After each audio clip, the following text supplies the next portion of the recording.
뭐냐면은 약속이에요. 바라크는 뭐냐면 복이에요. 이게 왜 같은 어원에서 다 나오냐면 이런 찢어짐을 통해서 그죠? 언약이 세워졌어요. 이 언약을 통해서 이 찢어짐이 있게 되었어요. 그렇지만 이것이 아브라함이 약속을 못 지킴으로 말미암아 누가 찢어졌어요? 예수 그리스도가 십자가에서 찢어져서 그래서 누가 사나요? 다 죽어야 될 아브라함의 후손들은 아브라함이 죽으면 다 죽어버리는 그 안에 아브라함 안에 후손들이 다 담겨져 있지 않습니까? 그렇지만 예수가 죽으심으로 말미암아 우리 전체가 살잖아요. 이 자체가 뭐예요? 복이라는 것이에요. 구원의 복. 그래서 이 찢어짐이라는 이 할례라는 단어 안에는 약속과 언약과 복이라는 모든 단어가 다 함축되어 있다는 것입니다. 여러분 이해가 되십니까? 네. 제가 좀 설명이 미흡해도 이해가 되시죠? 네. 안 되시면 혹시 안 되시면 제가 다시 한번 설명해 드릴 수 있습니다. 이게 되게 중요한 거라. 제가 물어보니까 사실은 이런 내용들을 30년, 40년 신앙생활을 해도 모르시는 분들이 많더라고요. 진짜 대부분 잘 모르세요. 이 아브라함의 언약, 이 언약이 어마어마한 이 십자가에 놀라운 의미가 여기 들어있어요. 성경 전체 그래서 십자가죠. 그죠? 예수 그리스도를 드러내고. 그런데 이런 것들을 잘 모르세요. 그러니까 여러분 아시고 가셔야 돼요. 그렇지만 이 알미 또 지식적인 알미 되고 뭐 나는 이거 알고 넌 왜 모르니 이게 아니고 그죠? 하나님께서 우리에게 말씀을 주신 것은 알라고 주시는 거예요. 그 하나님의 놀라운 은혜와 사랑. 여기서 우리는 뭘 봐야 돼요? 그 하나님의 놀라운 은혜를 봐야 되는 거예요. 왜 하나님께서 아브라함을 잠재우셨어요? 저와 여러분도 마찬가지. 우리는 약속을 지킬 수 없는 자들이에요. 그죠? 그렇기 때문에 예수께서 대신 우리를 위해 십자가에 다 지심으로 약속을 이루신 거예요. 그렇죠? 그 언약을 내가 이뤄요? 아니요. 예수께서 이루신 것 안에서 우리는 거저 이룬 자가 되게 하시는 거죠. 그게 복음이죠. 그게 기쁜 거예요. 너무 감사한 거예요. 우리가 할 수 없어요. 바로 이 창세전 언약을 갖다가 우리에게 보여주시는 거예요. 지금 하나님의 능력으로 지금 이 일을 하신 거예요. 하나님이 어느 날 아브라함을 찾아오시고 아브라함에게 자식이 하나도 없죠. 그런데 하나님이 아브라함에게 자식을 주겠다고 합니다. 그것도 하늘의 별같이 주겠다고 해요. 아브라함이 가만히 있으니까 황당하죠. 그래서 그걸 내가 어떻게 믿냐고 하니까 그러자 하나님이 쪼갠 고기 사이로 지나면 하나님의 목숨을 보고 일을 하시겠다고 약속해 주시는 거예요. 이 일은 아브라함의 능력으로 할 수 없기 때문에 하나님 혼자 지나가셔서 일을 하나님 혼자 이루어 가시는 것을 우리가 알 수 있는 거죠. 그래서 십자가에서 그것을 완성하시는 것입니다. 이렇게 태어난 자가 누구예요? 이삭이에요. 그죠? 그 이삭에게서 누가 나와? 야곱이 나오고 야곱에서 12지파가 생기죠. 그 12지파에 출애굽할 때 남자 장정만 몇십만이었어요? 60만이었어요. 그죠? 60만이 생깁니다. 여자 어린아이까지 합치면 좋기 몇백만, 한 200만 정도가 되기 싶어요. 이 200만이 어떻게 생겨났어요? 이 언약에 의해서 생겨났어요. 여러분 이해가 되시죠? 아브라함에게 언약을 주실 때는 이들이 없었습니다. 아브라함 속에 담겨져 있는 자들이에요. 그죠? 그것도 약속으로. 그런데 세월이 지나면서 그 약속이 이런 열매들을 거두게 하시죠. 그죠? 이게 바로 창세전 언약이라는 것을 우리에게 보여주시는 거예요.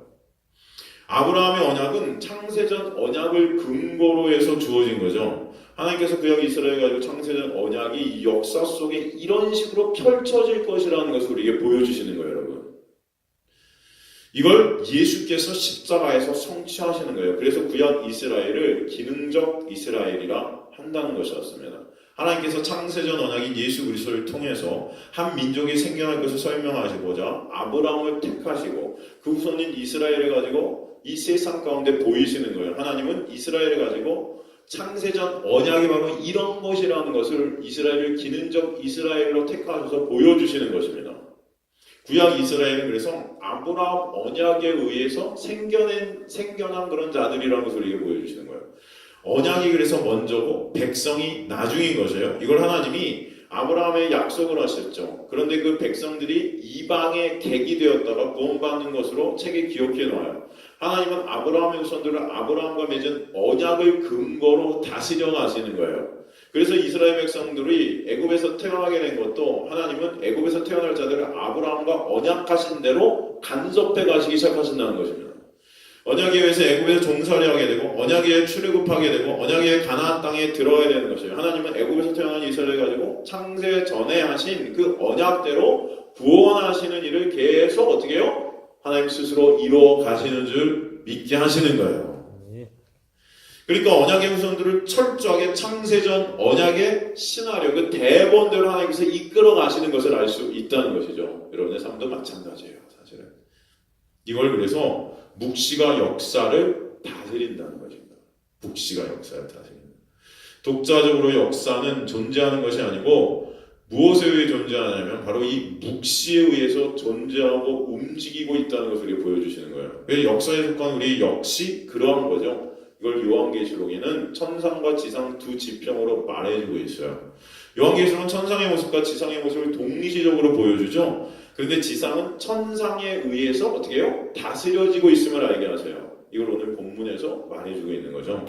하늘에 보좌가 있죠. 그 보좌에 하나님 앉아 계세요. 그런데 보좌에 앉은 하나님의 오른손에 책이 하나 있어요. 그 책의 내용이 6장에서 공개되죠. 6장에 보니까 이 역사를 다스려가는 책이에요. 만물이 그 책에 의해 움직이는 것을 보게 되죠. 그러니까 어린 양이 취한 그 책은 무슨 책이었죠? 만물을 다스리는 언약의 책임을 우리에게 보게 하시는 거죠. 그렇죠? 하나님이 만물을 다스리는 언약의 책을 누구에게 줘요? 누구에게 줍니까? 바로 어린 양에게 주죠. 그렇죠? 이것은 성부 하나님이 성자 예수님에게 뭐 한다는 거예요? 이 세상을 어떻게 해요? 위임하셨다는 것입니다. 누구에게? 성부 하나님께서 성자 예수님께. 예수님도 이걸 말씀하셨죠. 아버지께서 자기에게 세상을 어떻게 하는 권세를 주셨다고 그래요? 심판하는 권세를 주셨다고 그래요. 이 세상을 위임하신 거예요. 그죠? 요한복음 17장 2절에 보면 아버지께서 아들에게 주신 모든 자에게 영생을 주게 하시려고 만물을 다스리는 권세를 아들에게 주셨음이로소이다 말씀하시죠. 만물을 다스리는 권세를 주셨대요. 요한복음 5장에도 보면 진실로 주신 너에게는 죽은 자의 하나님의 아버지의 음성을 들을 때가 오나니 곧 이때라. 듣는 자는 살아내라. 아버지께서 자기 속에 생명이 있음 같이 아들에게도 생명을 주고 그 속에 있게 하셨고 또 인자됨을 인하여 어떤 권세를 주셨다? 심판하는 권세를 주셨느니라. 누구에게? 예수께. 그죠? 그래서 아버지께서 아들에게 심판하는 권세를 주신 거예요. 아들이 권세를 가지고 어떻게 해요? 만물을 다스리십니다. 그래서 누구든지 그 아들의 음성을 듣는 자는 살아난다고 하는 거예요. 아버지의 음성이 아니고 누구의 음성이요? 아들의 음성. 그죠? 아들의 음성을 듣는 자는 살아나요. 기독교는 아버지를 믿는 것이 아니고 사실은 아들을 믿는 거죠. 아들을 믿는 거예요. 근데 그 아들이 곧 아버지죠. 그죠? 아들을 영접합니다. 이걸 시편 2편에서는 그 아들에게 입맞추라, 영을 내리겠다 말해주고 있죠. 아버지가 그 아들에게 입맞추지 않는 자는 진노하시겠다고 엄명을 내리시잖아요. 이 말은 곧 이 세상은 예수님의 손에 의해 다스려져 가고 있다는 것입니다. 이게 아버지가 세상을 주신 법칙이죠. 그래서 아들이 세상을 어떻게 해요? 심판하는 일을 하신다는 거예요. 히브리서 1장 1절에 3절 보면요. 히브리서 1장 1절에 3절 보면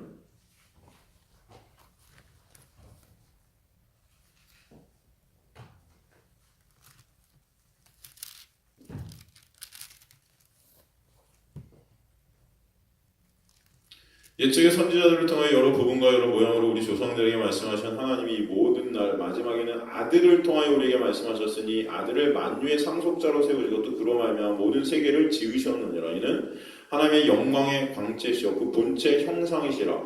그의 능력의 말씀으로 만물을 붙드시고 죄를 정결하게 하는 일을 하시고 높은 곳에 계신 지극히 크신 이의 우편에 앉으셨느니라. 그죠? 하나님께서 구약에는 여러 선지자들로 여러 부분과 여러 모양으로 말씀하셨는데 이게 무슨 말인가 하니까 구약에서 각양의 일들을 통해서 예표적으로 이런 것들을 다 계시해 주셨다는 것입니다. 그런데 이제는 그 아들로 말씀하신다는 거예요. 이렇게 되면 이제 구약의 선지자들로 여러 부분과 여러 모양으로 말씀하신 것들 그 모두가 그 아들에 관한 이야기라는 것을 우리가 말씀하니까 그러니까 아들에 관한 이야기였다는 것을. 그죠? 이제 예수님이 구약의 선지자를 하여금 그 여러 부분, 여러 모양으로 말씀하신 것을 어떻게 해요? 직접 하시겠다는 것이죠. 그죠?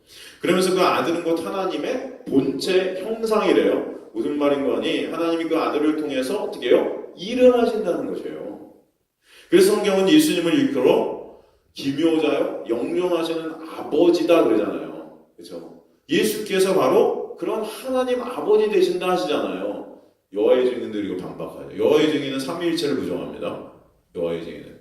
그렇죠? 여호와의 증인에서 예수를 천사장이라 그래요. 근데 여러분 이런 본문들을 여러분 딱 대시면 여호와의 증인들 꼼짝 못하는 거죠. 그렇죠? 여호와의 증인들 다 예수를 천사장이라고 하기 때문에 하나님으로 믿잖아요. 그 여호와의 증인은 바로 삼위일체를 부인해요. 이사야서 9장 1절에서 7절 보면요. 이사야서 9장 1절에 7절 보면 전에 고통받는 자들인 흑암이 없으리로다. 옛적엔 여호와께서 스불론 땅과 납달리 땅이 멸시를 당하여 하셨더니 후에는 해변길과 요단 저쪽 이방의 갈릴리를 영화롭게 하셨느니라. 흑암에는 백성이 큰 빛을 보고 사망이 그들 땅에 거두어진 자들이 빛이 도다. 주께서 이 날을 창성하게 하시며 그 즐거움을 더하게 하셨으므로 추수하는 즐거움과 탈취물을 나눌 때의 즐거움같이 그들이 주 앞에서 즐거워하는 이는 그들의 무겁게 맨 멍에와 그들의 어깨 채찍과 그 압제자의 막대기를 주께서 꺾으시되 미디안의 날과 같이 하셨음이니라. 어디를 싸우는 군사들의 신과 피 묻은 겉옷이 불에 섭같이 살라지니 이는 한 아이가 우리에게 낳고 한 아들을 우리에게 주신 바 되었는데 그의 어깨는 정사를 메고 그의 이름은 기묘자라 모사라 전능하신 하나님이라 영존하시는 아버지라 평강의 왕이라 할 것임이라. 그 정사와 평강의 다음이 무궁하며 또 다윗의 왕자와 그의 나라에 굴림하여 그 나라를 굳게 세우고 지금 이후로 영원히 정의와 공의로 그것을 보존하실 것이라. 만군의 여호와의 열심히 이를 이루시리라. 뭐가 이룬다고요? 여호와의 열심히. 진짜 하나님의 말씀을 이렇게 읽고 있으면 정말 감동이 되지 않습니까, 여러분? 여기 보면은 그죠? 기묘자요, 그죠? 영존하시는 그 아버지 누구래요? 예수 그리스도. 우리에게 설명해 주시는 거예요. 여호와의 열심이 바로 흑암에 있는 자들에게 큰 빛이 비추는데 그 빛은 누굴 말해요? 예수 그리스도죠. 그렇죠? 자기 백성에게 예수 그리스도가 오셔서 뭐예요? 자기 백성들이 그 당시에 뭐예요? 무거운 멍에를 메고 채찍에 맞고 있었다고 하잖아요. 압제자로부터 고통을 당하고 있었는데 예수께서 오셔서 그 압제자들을 처리하시고 자기 백성들이 지고 있는 짐들을 다 내려놓게 하시고 자유와 평강을 허락해 주시는 거죠. 이 일을 누가 하는 일인가 하면 아버지께서 하셔야 되는 일이에요. 그런데 아버지께서 아들의 일을 하라고 위임하신 것입니다. 그래서 아들이고 말씀이신 하나님이 예수라는 이름으로 이 세상에 오신 거예요. 이렇게 되면 예수님이 하시는 일이 곧 누구의 일이에요? 아버지의 일인 거죠. 그죠? 그래서 예수님을 일컬어 기묘자이고 전능하신 하나님이고 영존하시는 아버지라 말씀하시는 것입니다.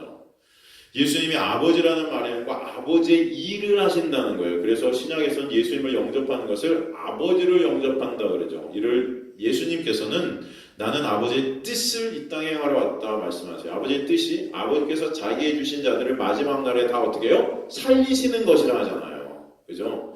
아버지께서 아들에게 자기 백성들을 구원하는 일을 다 맡겨버리셨다는 것입니다. 그래서 요한계시록에 아버지 손에 있는 책을 누구에게 주신 거예요? 어린 양에게 주신 거예요. 이해가 되시죠? 그래서 이 세상은 바로 어린 양의 손에 의해 다스림당하고 있죠. 그것이 어린 양이 7인으로 모한 채를 하나씩 떼는 것으로 이게 설명하세요. 이 세상에 일어나는 모든 일들은 모두가 예수님의 그 통치 아래서 일어나는 예수님의 그 놀라운 간섭 아래 일어나는 일이 된다는 것입니다. 그래서 6장에서 어린 양이신 예수님이 봉인된 것을 하나씩 뗄 때마다 이 역사 속에서 다양한 사건들이 일어나게 되는 거예요. 그것이 어떤 일인지 6장을 통해서 우리가 또 보게 되겠습니다. 중요한 것은 하나님이 지금 사도 요한에게 이 일을 알려주고 있다는 것입니다. 사도 요한에게. 하나님이 왜 사도 요한에게 이 일을 지금 알려주고 계신 것일까요, 여러분? 예? 이 일을 왜 지금 사도 요한에게 알려주신 것일까요? 어떻게 생각하세요? 여러분, 사도 요한이 지금 처한 환경이 어떤 환경입니까? 목살이. 그렇죠. 반모섬에 갇혀 있는데 그 당시에 그리스도인들이 어떤 환경에 처해 있죠? 환난과 핍박과 고난과 고통과 그렇죠. 어마어마한 환난 속에 있었어요. 사도 요한도 마찬가지죠. 옥에 갇혀 있어요. 그런데 왜 하나님께서 지금 이런 사실을 알려주세요? 이 모든 것들이 바로 예수님에 의해서 다 어떻게 해요? 계획대로 약속대로 이루어지고 있고 이루어져 가고 있고 하나님께서 다스리시고 예수님께서 그다 위임하셔서 예수님께서 이 모든 것들을 다 통치하고 계시는 거 왜 이런 사실을 지금 그 환난 가운데 있는 사도 요한한테 알려주셨단 말이에요. 이게 왜? 이유는 간단하죠. 지금 이 사도 요한과 초대 교인들, 이 성도들이 당하는 아픔, 이 모든 것들도 다 뭐예요? 예수의 놀라운 은혜 아래서 이루어지고 있다는 것, 예수님의 그 허락 아래서 일어나는 것이라는 것을 알려주는 거예요. 그러므로 교회들이 당하는 아픔이 모두가 바로 그들을 정금같이 하게 하시려는 하나님의 놀라운 은혜임을 깨닫게 하시는 거죠. 그러니까 그들이 그것을 통해서 실패하고 멸망할 자들이라는 게 아니에요. 하나님께서는 그 언약에서 그들을 반드시 승리케 하실 것이라는 것을 알게 하시는 거예요. 너희가 지금 환난과 핍박과 고통과 여러 가지 그런 아픔 가운데 있지만 여기서 너네는 멸망할 자들이 아니야. 주께서는 그 약속에 의해서 모든 것들을 행하시는데 너희는 하나님께서 택하신 자들이기 때문에 승리케 하실 거야. 그러니까 제발 낙담하지 마렴. 그죠? 그걸 우리에게 설명해 주시는 거죠. 그러니까 고난이 닥치고 핍박을 당하더라도 놀라지 말라는 것입니다. 이건 우리에게도 지금 말씀하시는 거예요. 마치 구약 이스라엘이 바벨론에 포로 잡혀갔을 때 선지자들을 통해 너희가 포로로 잡혀간 것은 모두가 뭐라고 그랬어요? 하나님의 뜻이라고 그랬잖아요. 포로가 되는 게 하나님의 뜻이었대요. 인간적으로 볼 때는 그런 하나님은 어디 계세요? 우리가 생각하는 하나님은 만사형통의 하나님이잖아요. 그쵸 여러분? 우리 계속 그런 하나님을 원하죠? 만사형통. 교회를 갖다 다니면 다닐수록 그런 하나님을 원하죠. 만사형. 근데 지금 포로로 잡혀가는 게 하나님의 뜻이라고 지금 예레미야서 24장에 나와요. 아니 이런 하나님을 갖다 우리가 섬겨요? 만사형통의 하나님이어야 되는데. 예레미야 24장 1절에서 10절 보면요. 예레미야서 24장 1절에서 10절. 바벨론의 느부갓네살 왕이 유다 왕 여호야김의 아들 여고냐와 유다 보관들과 목공들과 철공들을 예루살렘에 바벨론으로 옮긴 후에 여호와께서 여호와의 성전 앞에 놓인 무화과 두 광주를 내게 보이셨는데 한 광주리에는 처음 익은 듯한 극히 좋은 무화과가 있고 한 광주리에는 나빠서 먹을 수 없는 극히 나쁜 무화과가 있더라. 여호와께서 내게 이르시되 예레미야야 내가 무엇을 보느냐 하시면 내가 대답하되 무화과이온데 그 좋은 무화과는 극히 좋고 그 나쁜 것은 아주 나빠서 먹을 수 없게 나쁜 아이다 하니 여호와의 말씀이 또 내게 임하여 이르시되 이스라엘의 하나님 여호와께서 이와 같이 말씀하시니라 내가 이곳에서 옮겨 갈대아인의 땅에 이르게 한 유다 포로를 이 좋은 무화과나무 같이 잘 돌볼 것이라 내가 그들을 돌아보아 좋게 하여 다시 이 땅으로 인도하여 세우고 헐지 아니하며 심고 뽑지 아니하겠고 내가 여호와인 줄을 아는 마음을 그들에게 주어서 그들이 전심으로 내게 돌아오게 하리니 그들은 내 백성이 되겠고 나는 그들의 하나님이 되리라. 여호와께서 이와 같이 말씀하시니라. 내가 유다의 왕 시드기야와 그 고관들과 예루살렘에 남은 자로서 이 땅에 남아있는 자와 애굽 땅에 사는 자들을 나빠서 먹을 수 없는 이 나쁜 무화같이 버리되 세상 모든 나라 가운데 흩어서 그들에게 환난을 당하게 할 것이며 또 그들에게 내가 쫓아보낼 모든 곳에서 부끄러움을 당하게 하며 말거리가 되게 하며 조롱과 저주를 받게 할 것이며 내가 칼과 기근과 전염병을 그들에게 가운데 보내 그들이 내가 그들과 그들의 조상들에게 준 땅에서 멸절하기까지 이르게 하리라 하시니라. 하나님 그렇게 하신대요. 어이구.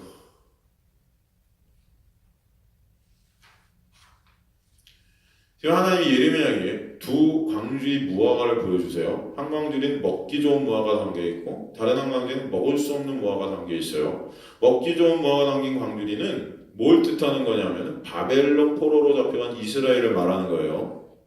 그리고 악하고 먹을 수 없는 무화과 담긴 광주리는 예루살렘에 남아있는 자들이에요. 그죠? 이것은 무엇을 의미하는 것인가? 그러니까 지금 예레미야는 유다가 바벨론의 포로로 잡혀간 것이 하나님의 정한 뜻이라는 것이라는 우리에게 설명하시는 건데 왜 그런가? 지금 예루살렘이 썩을 대로 썩어서 그것을 어떻게 해요? 다시 새롭게 세우시려 하신다는 거예요. 정화시키시려는 것입니다. 이 시대로 말하면 교회가 썩었어요. 그래서 하나님은 썩은 교회를 환난 가운데 던져서 정금같이 다시 새롭게 하시겠다는 것입니다. 실제로 남쪽 유다는 바벨론 포로에 잡혀가서 어떤 일이 벌어지냐면 신앙이 회복이 되죠. 이들이 70년 종살이를 하는 예루살렘에 가서 신앙의 부흥을 이루는 것을 볼 수 있습니다. 결국 환란 속에 던져서 신앙을 다시 회복해 하시는 거예요, 여러분. 지금 아시아 일곱 교회들이 당하는 환란도 이와 똑같다는 것을 우리에게 보여주시는 거죠. 그래서 하나님은 예레미야에게 이런 사실을 먼저 알려주셨고, 그러자 예레미야는 자신이 하나님으로부터 보고 들은 것을 이스라엘 백성들에게 알려주었죠. 지금 사도 요한도 똑같이 예레미야와 같이 하고 있는 것입니다. 사도 요한은 지금 교회가 환란에 던져져 있음을 보고 있어요. 이는 교회가 썩었기 때문이라는 것이에요. 신앙이 아니라는 것입니다. 이건 아시아 일곱 교회의 라오디아 교회를 통해서 우리에게 설명해 주셨죠. 라오디아 교회는 종말 교회를 상징한 적이 있습니다. 그런데 그 라오디아 교회에 하신 말씀이 어떤 말씀이에요? 너가 차지도 않고 덥지도 않고 미지근하여 토하여 내겠다 말씀하시는 거죠. 토하여 내겠다. 믿는 것도 아니고 안 믿는 것도 아니고 신앙이 전부 뭐예요? 그냥 관념과 허상에 사로잡혀 있다는 거예요. 머리로 믿는 것 같고, 그죠? 관념으로 믿는데 삶이 안 돼요. 그러니까 차지도 않고 덥지도 않아요. 어때요? 토해버려야 된다. 그 당시 물이 그랬잖아요. 라오디에까지 물이 오는데 이 물이 뭐예요? 찬물이 아니라 뜨거우면 더 비지근한 물이 관을 통해서 올라가고 이거 구역질을 갖고 못 먹어 다 토해버리는 현상들이 벌어졌잖아요. 여러분 기억나시죠? 저번에 우리 일곱 교회 살필 때 바로 그 역사적 배경을 통해서 하나님께서는 이 신앙을 비견해서 우리에게 말씀해 주시는 거예요. 그래서 이 신앙이라는 것을 불 가운데 던져서 어떻게 해요? 재련해 버리시겠다는 거예요. 이 사실을 지금 하나님이 사도 요한에게 말씀해 주시면 사도 요한은 구약의 예레미야처럼 하나님의 백성들이 당한 환란을 보죠. 그래서 사도 요한은 자기가 본 것을 다 증거하겠다고 말하는 거예요. 그래서 계시록 1장 2절에 보면 요한은 하나님의 말씀과 예수 그리스도의 증거고 자기가 본 것들을 다 증거한다 그러죠. 19절을 봐도 그러므로 내 본 것과 이제 있는 일, 장차될 일을 기록하여라 그러죠. 내 본 것은 내 오른손의 일곱 별의 비밀, 일곱 금초대라. 일곱 별은 일곱 교회 사자, 일곱 촛대는 일곱 교회다 그러죠. 하나님 반드시 하실 일을 종들에게 먼저 보여주십니다. 이런 것을 하나님 자기의 백성을 그 종들에게 먼저 보이시고 일을 하신다는 거죠. 그런 그 종들은 자기가 본 것을 증거케 되는 것이에요. 예레미야 1장 보면 1장 11절에서 14절 보면 여호와의 말씀이 내게 임하니라 이르시되 예레미야야 너가 무엇을 보냐 대답해 내가 살구나무 가지를 보나이다. 여호와께서 내게 이르시되 내가 잘 보았다. 이는 내가 내 말을 지켜 그대로 이루려 함이라. 여호와의 말씀이 다시 내게 임하니라 이르시되 내가 무엇을 보냐 대답해 내가 끓는 나무를 보나이다. 그 면이 북으로부터 기울어졌나이다. 여호와께서 내게 이르시되 재앙이 북방에서 일어나 내 땅의 모든 거민에게 임하니라. 여호와께서 예레미야에 장차 하실 일을 보여줘. 이건 사도 요한에게 보여주는 거와 마찬가지예요. 그러니까 하나님이 예레미야에게 보여주신 그 구약 이스라엘이 바벨론의 포로로 잡혀가는 것은 장차 이 땅에 일어날 환란이 무엇인지를 상징하고 있다는 것을 우리에게 보여주시는 거죠. 그러니까 하나님이 예레미야에게 두 가지 환상을 보여줘요. 첫 번째 뭐요? 살구나무 가지. 그죠? 이 살구나무는 여러분 어떤 특성이 있죠? 살구나무는 뭐를 우리에게 먼저 알려주냐면 살구나무 봄 소식을 우리에게 먼저 알려주는 특성이 있어요. 살구나무. 이 봄 소식을 알려준다는 것은 새로운 시대를 알려준다는 거예요. 새로운 시대를 알리는 봄의 전령의 나무를 살구나무라고 그래요. 겨울이 죽음의 계절이고 봄은 어떤 계절이라고 할 수 있죠? 죽었던 것들이 다시 어떻게 해요? 살아나죠. 살아난다는 것은 뭘 뜻해요? 부활, 그죠? 겨울 때 다 죽어버린 것 같잖아요. 어떻게 보면 다 죽음이 임한 것 같은데 봄이 되면 그것들이 다시 새싹을 띠고 살아나요. 부활의 계절이라고 볼 수 있죠. 그래서 성경에서는 봄 소식을 가장 먼저 알리는 살구나무를 어떤 나무라고 부르냐면 부활의 나무라고 불렸었어요. 아론의 쌍난 지팡이가 여러분 어떤 나무로 되어 있죠? 아론의 쌍난 지팡이 있죠, 여러분. 그 십계명 돌판과 그다음에 그 말에 있는 만나, 그다음에 아론의 쌍난 지팡이가 어디 들어가요? 언약궤 안에 들어가잖아요. 그 언약궤 안에 들어간 아론의 쌍난 지팡이가 어떤 나무인지 아세요, 여러분? 예? 버드나. 범납 아니 무슨 답은 간단해요. 제가 전에 뭘 말했죠? 살구나무를 말했잖아요. 제가 괜히 이 문제를 냈겠습니까? 살구나무예요. 살구나무. 아노의 쌍난 지팡이가 살구나무로 되어 있어요. 이것은 죽은 지팡이에 싹이 난 것을 바로 이 살구나무로 만드는 이 나무를 통해서 이 지팡이를 통해서 하나님의 예수 그리스도의 부활을 우리에게 설명해 주시는 거예요. 아노의 쌍난 지팡이가 부활을 설명하시는 거예요. 법궤 속에 만나와 쌍난 지팡이와 두 돌판 있잖아요. 이는 예수님의 세 가지, 예수님의 세 가지 어떤 사역을 우리에게 설명해 하시는 거예요. 사실은. 그죠? 이 두 돌판은 뭘 상징해요? 두 언약의 상징이에요. 두 돌판이. 그 예수님은 사실 언약에 의해서 십자가에서 죽으신 거죠. 이걸 돌판의 그 깨어짐을 통해서 우리에게 설명해 주십니다. 모세가 첫 돌판을 받았는데 그것이 이스라엘의 범죄. 그 당시 이스라엘 밑에서 뭐예요? 금송아지 만들어 놓고 섬기고 있었잖아요. 돌판을 갖고 내려와서 보니까 이 돌판이 그 범죄와 만나서 깨져버린 심판이 일어나는 거죠. 그래서 범죄로 깨어지고 이는 예수님이 자기 백성들의 죄값을 지고 죽으신 것을 뜻합니다. 그러니까 법궤 속에 남긴 두 돌판은 우리 죄 때문에 예수님이 죽으셨다는 것을 이스라엘 백성들에게 알려주고 있는 거예요. 알려주네요. 그런데 그렇게 죽은 예수가 아론의 쌍난 지팡이처럼 어떻게 해요? 부활을 하시는 거죠. 그러니까 아론의 쌍난 지팡이는 예수님의 부활을 상징합니다. 그리고 항아리에 담긴 만나는 십자가에 죽었던 그 예수가 부활하셔서 이제 자기 백성들을 먹일 그 생명의 떡으로 우리에게 오셨음을 다시 한번 의미해 주는 거예요. 이해가 되시죠? 만나는 것 예수 그리스도잖아요. 만나는 갖다 뭐예요? 만나를 신명기서 왜 줬다고 해요? 너희가 떡으로만 살 것이 아니라 하나님의 말씀으로 살 것이라는 것을 알게 하기 위해서 만나를 내리셨다고 그런단 말입니다. 오병이의 기적을 통해서 예수께서는 뭐예요? 내가 바로 그 생명의 떡이야. 그렇게 말씀하시죠? 그러니까 너희들이 살 수 있는 것은 생명의 말씀이 육신이 되어 이 땅에 오신 그 참떡인 예수로만 살 수 있어 라는 것을 우리에게 설명해 주시는 거잖아요. 그렇죠? 그러므로 지금 하나님이 예레미야에게 보신 이 살구나무 가지의 의미는 부활의 의미가 있어요. 어떤 부활이에요? 이스라엘이 바벨론으로 망했다가 다시 돌아오는 것을 말해요. 북방에 끓는 가마는 누굴 말해요? 바벨론을 말하죠. 바벨론이 끓는 가마처럼 이스라엘에게 임할 것을 말씀해 주세요. 그러므로 하나님이 지금 예레미야에게 보여주신 두 가지 환상은 이스라엘이 바벨론의 포로로 잡혀갔다가 다시 돌아오게 될 것을 우리에게 예언하시는 거죠. 하나님이 예레미야에게 보신 그림들이 이스라엘을 다루셨어요. 바벨론에 포로 잡혀가게 하셨고 다시 돌아오게 하십니다. 그래서 예레미야는 이 사실을 알고 이스라엘 백성에게 바벨론으로 순순히 포로로 잡혀가라고 했던 거예요. 그게 하나님의 뜻이야 그랬던 것입니다. 그런데 거짓 선지자들이 선동을 해서 왕을 위해서 모든 백성들은 재수 없는 말을 한다는 핑계로 예레미야를 옥에 가두고 핍박하죠. 이러한 일을 지금 교회에서도 하고 있다는 것입니다. 평안하다. 그죠? 성도들은 다 위로받기를 원하고 좋은 말 듣기를 원하죠. 평안하다. 구약에 나오는 말씀들 제가 지은 말이 아니고 여러분 이게 지금 하나님의 말씀이에요. 이게 거짓 선지자들이 와서 평안하다 할지어다 한다잖아요. 다 위로의 말을 듣잖아요. 사도 바울이 그러잖아요. 내가 인간을 좋게 하라. 인간의 마음을 하나님을 좋게 하라. 사람들을 좋게 하는 설교를 한다면 내가 하나님의 사도가 아니랴.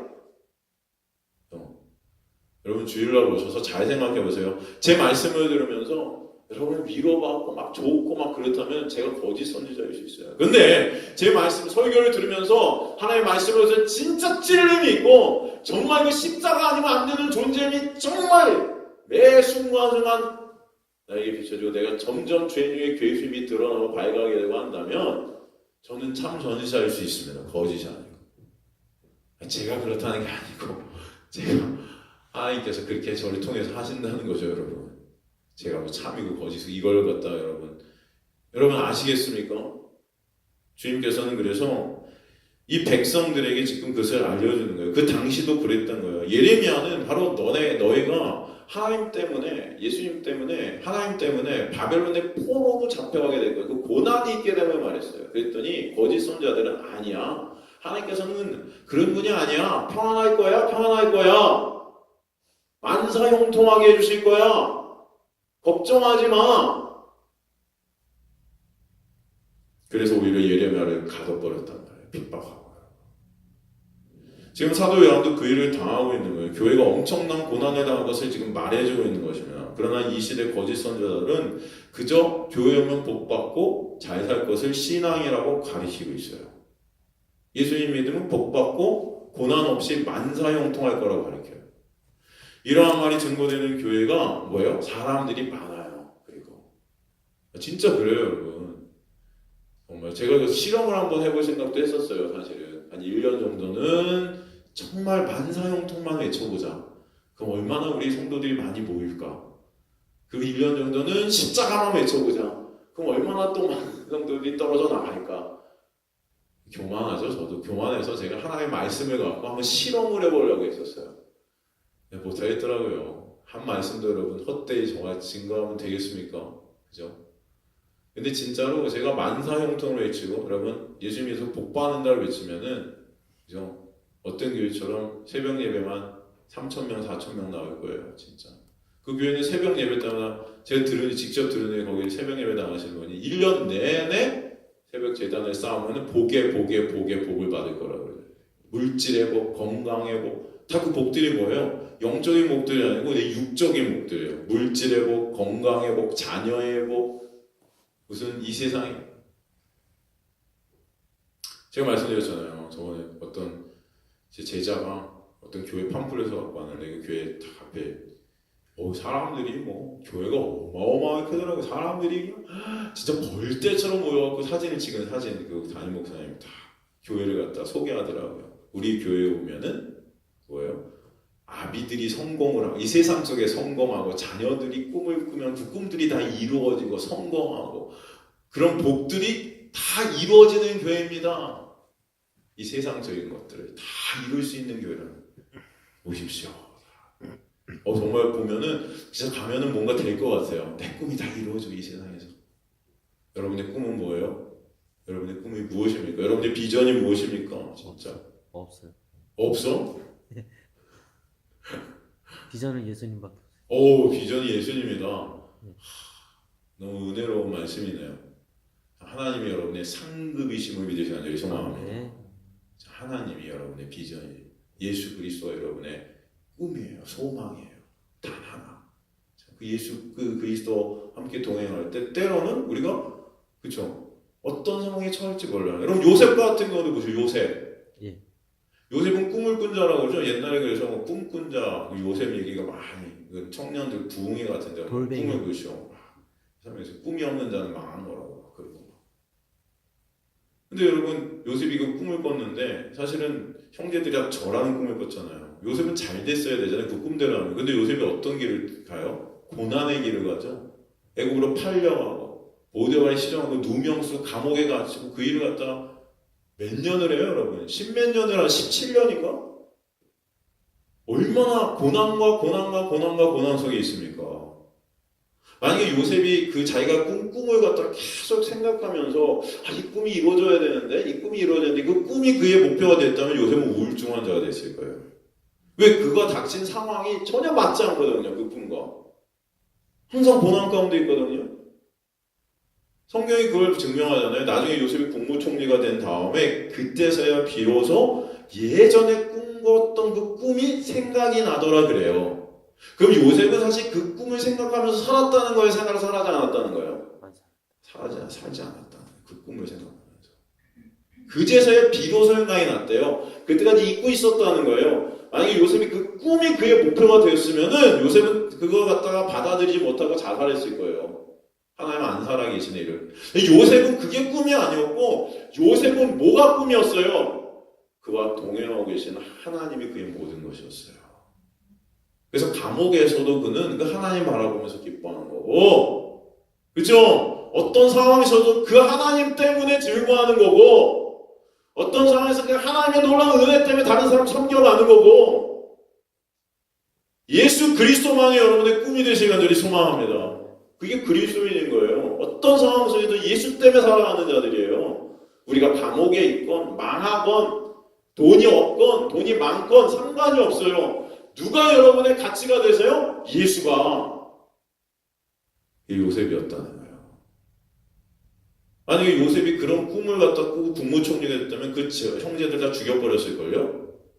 생각을 해보세요. 자기 판 원수들인데 원수 갚아줬을 거예요. 근데 요셉의 꿈은 그게 아니었어요. 하나님의 뜻이 요셉의 꿈이 하나님께서 요셉이 모든 가치였어요. 그러니까 그런 모든 것들이 뭐예요? 하나님께서 당신들을 구하려 나를 이쪽에 파이게 하셨고 하나님의 은혜였다는 것이에요. 그걸 다 설명해 주잖아요. 형제들에게. 이 감옥 속에서 이스라엘을 구하기 위해서 나를 여기 이렇게 지금 그 당시 보면 그게 고난이지만 자기한테 그 고난이 아니었다. 하나님이 함께 하셔서 그 보디발의 아내 그 유혹에도 하나님께서 함께 하셔서 하나님 앞에서 내가 어찌 하나님과 항상 동행했다는 거야. 그 은혜가 여러분에게 있게 되기를 간절히 소망합니다. 그게 우리 힘으로 되는 게 아니죠. 그래서 어느 시대고 거짓 선지자들은 백성들로부터 그런 융숭한 대접을 받고 참 종들은 이단으로 정죄당하고 고난을 받았던 것을 볼 수 있어요. 지금도 그 맥은 교회 안에 그대로 흘러가죠. 교인들이 예수 믿고 복 받고 잘 한다고 하면 좋아라고 성도의 운명은 예수님처럼 이 땅에서 고난받는 것이라고 하면 화를 내죠. 우리가 다 그런 마음이에요. 여러분 고난받는 거 누가 좋아해요? 그죠? 사도 요한은 지금 우리에게 말하고 있는 것입니다. 얘들아 너희가 이 세상에 환난을 당하나 담대하라. 자, 담대하라. 누가 이기셨어요? 예수께서 이기셨노라. 이게 말씀이에요, 여러분. 제가 하는 게 아니고 여러분에게 하나님께서 오늘 주시는 말씀이신 줄 저는 믿습니다. 그죠? 그 예수를 우리가 그 예수 안에 있고 예수가 우리를 지키시고 계신다 하시는 거예요. 지금 우리에게 일어나는 모든 일들은 그래서 예수님의 허락 아래 일어나는 일들임을 여러분 믿으시기 간절히 소망합니다. 예수님의 통치 아래 이루어지네. 여러분이 여기 와서 말씀을 듣는 것도 기도를 하는 것도 찬송을 부르는 것도 이 십자가의 놀라운 은혜와 사랑을 깨달아가게 하시는 것도 여러분이 닥치는 어떤 환경 속에서 그죠? 자녀들이 속썩이는 것도 또 그죠? 이 가정 가운데 힘듦이 있는 것도 노래가 되다가 안 되는 것도 이제 진성에게 뜻대로 안 되는 것들이 있는 것도 다 뭐예요? 하나님의 통치 아래 있는 것이다. 이것을 여러분 아시길 간절히 소망합니다. 이게 바로 요한계시록의 내용인 거예요. 하나님 그 비밀을 사도 요한에게 신약의 모든 성도를 대표해서 보여주신 것이죠. 사도 요한이 전해준 그 편지의 내용이 뭐예요? 하나님께서 어린 양 되신 그 아들을 만물을 다스릴 책을 그 아들에게 주셨어요. 사도와의 보니 그 안팎으로 써져 있고 그 책은 7인으로 봉인되어 있고 그 봉인되었다는 것은 아무나 이 책을 볼 수 없고 또한 이 책의 내용을 알 수 없다는 거죠. 그 봉인은 누가 해제시켜 주셔야 돼요? 바로 어린 양, 그렇죠? 그 어린 양신 예수 그리스도가 그 봉인을 띄워주셔야 된다는 것입니다. 오늘 이 말씀을 통해서 여러분의 모든 것들은 바로 예수 안에, 예수의 간섭하심 안에, 예수의 손 안에 있음을 아시길 간절히 저는 소망합니다. 여러분 지금 하는 모든 것들, 내게 일하는 모든 일들, 하나님께서 택하신 자들을 바로 그 하나님의 손 안에서 붙들고 가시기 때문에 사도 바울은 그러잖아요. 나의 나된 것이 하나님의 은혜라라는 것은 나의 상황 속에서 모든 이루어지는 그 모든 것들이 다 하나님의 은혜의 장중에 붙잡힌 바 된 거라는 것이에요.